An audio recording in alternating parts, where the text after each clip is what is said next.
Sir ये pimples क्यों होते हैं जो फेस पे होते हैं काफी ज्यादा? स्किन में हमारे ऑयली ग्लैंड्स होते हैं और फेस में ऑयली ग्लैंड्स बहुत ज़्यादा होते हैं। बॉडी के दूसरे एरिया में नहीं होते, हाथ पैर में कम होते हैं। इसीलिए ज़्यादातर लोगों को हाथ पैर में नहीं होते पिंपल्स, कुछ लोगों को शोल्डर पे होते हैं। तो ये डिपेंड करता है कि ऑयल ग्लैंड्स की डेंसिटी कहाँ सबसे ज़्यादा है, वहीं पिंपल्स होंगे। ऑयली ग्लैंड्स ब्लॉक हो जाते हैं और ये ब्लॉक होने की वजह होती है बैक्टीरिया। तो ऑयली ग्लैंड्स तो सभी के स्किन में होते हैं और सारी लाइफ हमारी स्किन में रहेंगे, पर किसी खास एज में किसी खास समय में कुछ पिंपल्स होते हैं। इसका मतलब है कि बैक्टीरिया जो है वो प्राइमरी कारण है। अगर आपके स्किन में बैक्टीरिया आ गए तो उसके लिए मेडिसिन लेनी होगी, वो खत्म हो जाएंगे तो आपकी स्किन नॉर्मल हो जाएगी। कुछ लोगों में ऑयल बढ़ने की वजह से बैक्टीरिया ज़्यादा ग्रो करते हैं और ऑयल बढ़ने की वजह होती है हार्मोन्स।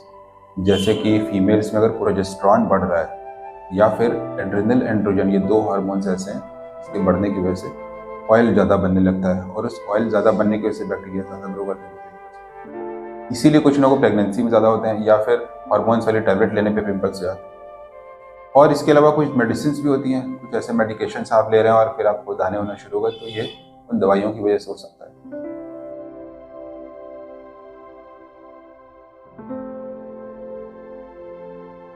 फिर कुछ कॉस्मेटिक प्रोडक्ट्स, उन्हें हम कहते हैं कोमेटोजेनिक प्रोडक्ट्स, मतलब कि उनमें ऐसी टेंडेंसी होती है कि वो ऑयली ग्लैंड को ब्लॉक करते हैं, इससे बैक्टीरियल ग्रोथ बढ़ जाती है। तो आपने कोई नई चीज़ लगाना शुरू किया मॉइस्चराइज़र, तो उसके बाद आपके दाने बढ़ गए, इसका मतलब है कि उस प्रोडक्ट को आपको रोकना है।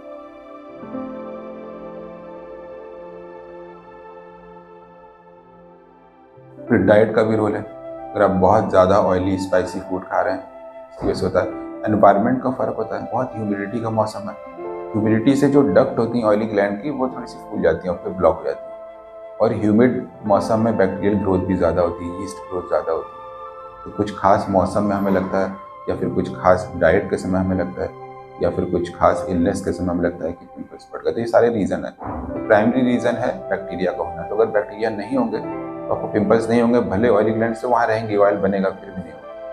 तो इसलिए हम लोग कुछ ऐसे ट्रीटमेंट करते हैं जो सबसे पहले बैक्टीरियल ग्रोथ को चेक करते हैं। और अगर कभी कभी बैक्टीरिया रेजिस्टेंट होते हैं, दवाइयों के बाद भी नहीं जाते, तो उसके लिए हम लोग कुछ स्पेशल लेज़र्स करते हैं। उस लेज़र में कुछ ऐसी खास फ्रीक्वेंसी होती है जिससे कि वो सिर्फ बैक्टीरिया को टारगेट करती है स्किन के अंदर, और फिर सारे बैक्टीरिया अगर ख़त्म हो जाएंगे तो फिर से आपकी स्किन नॉर्मल हो जाएगी। तो जिन लोगों का फेस बहुत ज़्यादा भर जाता है, मेडिसिन से भी नहीं ठीक होता, तो उनको लेज़र करना पड़ता है।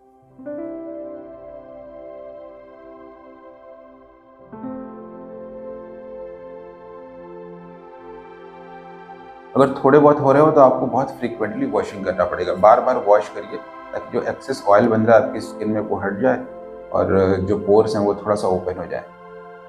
अगर आप स्टीमिंग करते हैं तो इससे कभी कभी पिंपल्स बढ़ जाते हैं, क्योंकि वो ह्यूमिडिटी वाला इसमें एक तरह का एनवायरनमेंट बन जाता है आपकी स्किन के आसपास, तो डक्ट जो है वो ब्लॉक होना शुरू हो जाती है। तो अगर आपको पिंपल्स हो रहा है तो आप स्टीम मत लीजिए, या कुकिंग करते समय आपके फेस पे ज़्यादा स्टीम आ रही है या वहाँ किचन का एनवायरनमेंट ऐसा है कि आपके फेस पे ज़्यादा ऑयल आ रहा है, स्वेटिंग आ रही है, तो उससे भी पिंपल्स बढ़ते हैं। तो इतने सारे बहुत सारे रीजंस हैं। तो हम लोग स्किन देखते हैं, स्किन टाइप लेते हैं, और पिंपल्स के बहुत सारी वैरायटी भी हैं और उन सब के अलग अलग नाम भी हैं और उन सब के अलग अलग फीचर्स भी हैं। तो एक स्पेशलिस्ट के पास आप जाएंगे तो वो आपके फेस को देख के बता देगा कि रीज़न क्या है और आपकी स्किन टाइप क्या है। तो अगर आपको सही कॉज पता चल जाएगा और सही स्किन टाइप के हिसाब से मेडिसिन लेंगे तो आपकी प्रॉब्लम सॉल्व होगी।